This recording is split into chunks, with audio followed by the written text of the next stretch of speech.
Olá, alunos, aqui é o professor Gelson Ribeiro e hoje nós vamos falar sobre ondas eletromagnéticas, ok? Então vamos à nossa aula de hoje. As ondas eletromagnéticas são oscilações formadas por campos elétricos e magnéticos variáveis, que se propagam tanto no vácuo quanto em meios materiais. Você sabe que o vácuo é a ausência de matéria, né? Elas são ondas tridimensionais e transversais que viajam na velocidade da luz, transportando exclusivamente energia.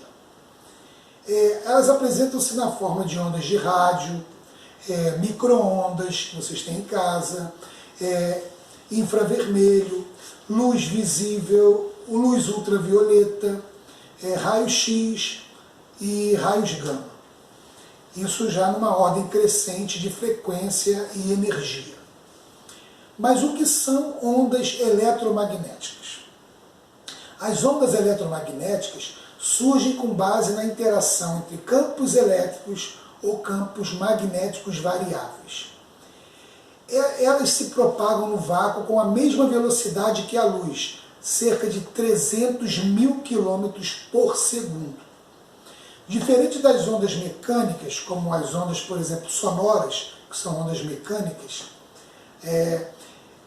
as ondas eletromagnéticas podem se propagar tanto em meios materiais, como já falei, quanto no vácuo, né? Porque elas são, na verdade, fenômenos ondulatórios que podem sofrer reflexão, refração, absorção, difração, interferência e espalhamento e polarização. As ondas eletromagnéticas elas foram previstas e teorizadas pelo físico matemático escocês James Clerk Maxwell.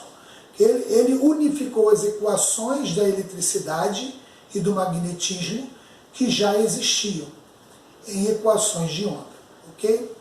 Por meio de suas equações, Maxwell conseguiu calcular o módulo da velocidade de propagação das ondas eletromagnéticas.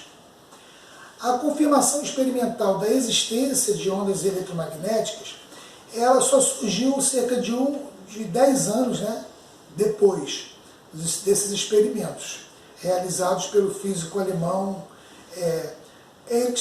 Hertz. Todas as ondas eletromagnéticas apresentam frequência de oscilação, comprimento de onda e amplitude. Além disso, o comprimento da onda e a frequência da onda são grandezas inversamente proporcionais. Por isso, ondas de alta frequência, como as ondas de raio-x, né, ou raios gama, elas apresentam comprimento muito pequenos. Vamos falar também agora das características das ondas eletromagnéticas. Vamos citar aqui algumas características próprias dessas ondas. Primeiro, elas são transversais, isto é, a perturbação responsável por produzi-las acontece em uma direção perpendicular à sua direção de propagação. Outra coisa, nas ondas eletromagnéticas, o campo elétrico, né, o campo magnético e a direção da propagação da onda são perpendiculares entre si. Propagam-se no vácuo com a mesma velocidade que a luz, né, e sua amplitude diz respeito à sua intensidade, ou seja, quanto maior for a amplitude de uma onda eletromagnética, maior é a perturbação que ela é capaz de produzir. Elas são tridimensionais, isto é, depois de produzidas, elas propagam-se igualmente em todas as direções. Quando elas atravessam meios materiais como o ar, como a água, né, sua velocidade de propagação diminui, enquanto o seu comprimento de onda aumenta, de modo que a sua frequência não se altera, ela fica na mesma frequência. Esse fenômeno é chamado de refração. As ondas eletromagnéticas, nós podemos encontrar ela no dia a dia. Vamos ver alguns exemplos de ondas eletromagnéticas existentes e bastante usadas em nosso cotidiano, no nosso dia a dia. Por exemplo, ondas de rádio. As ondas de rádio elas são muito utilizadas nas telecomunicações, né, O sinal de rádios de televisão e celular, ele encontra-se nessa faixa de frequência. Temos micro-ondas, né?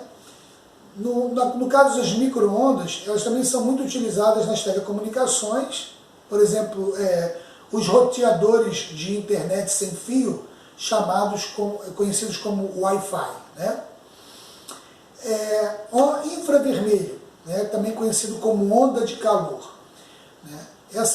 O infravermelho, nós temos alguns dispositivos de segurança equipados com visão noturna que são capazes de captá-lo. O infravermelho é a onda emitida, por exemplo, quando nós em casa usamos um controle remoto, né?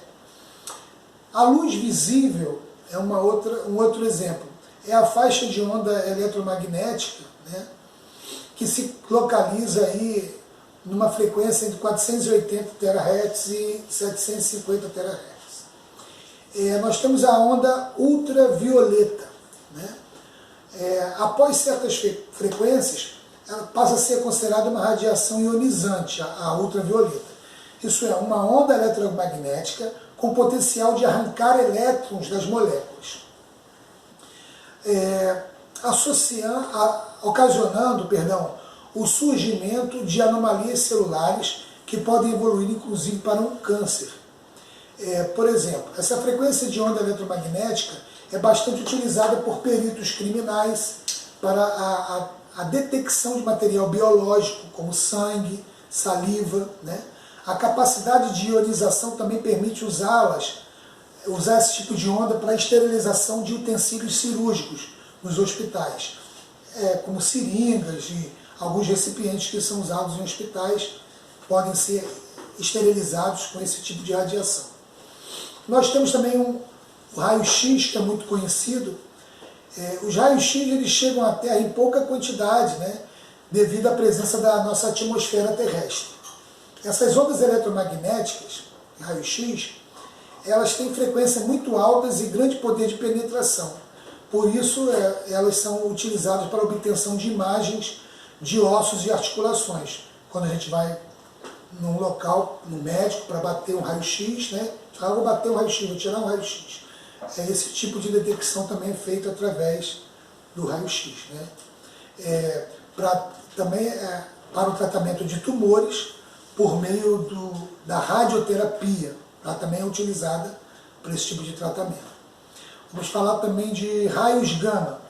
Os raios gama são produzidos por reações nucleares, né, nas quais os níveis de energia do núcleo, do átomo, sofrem variações e essas ondas são extremamente energéticas, apresentam alto poder de penetração.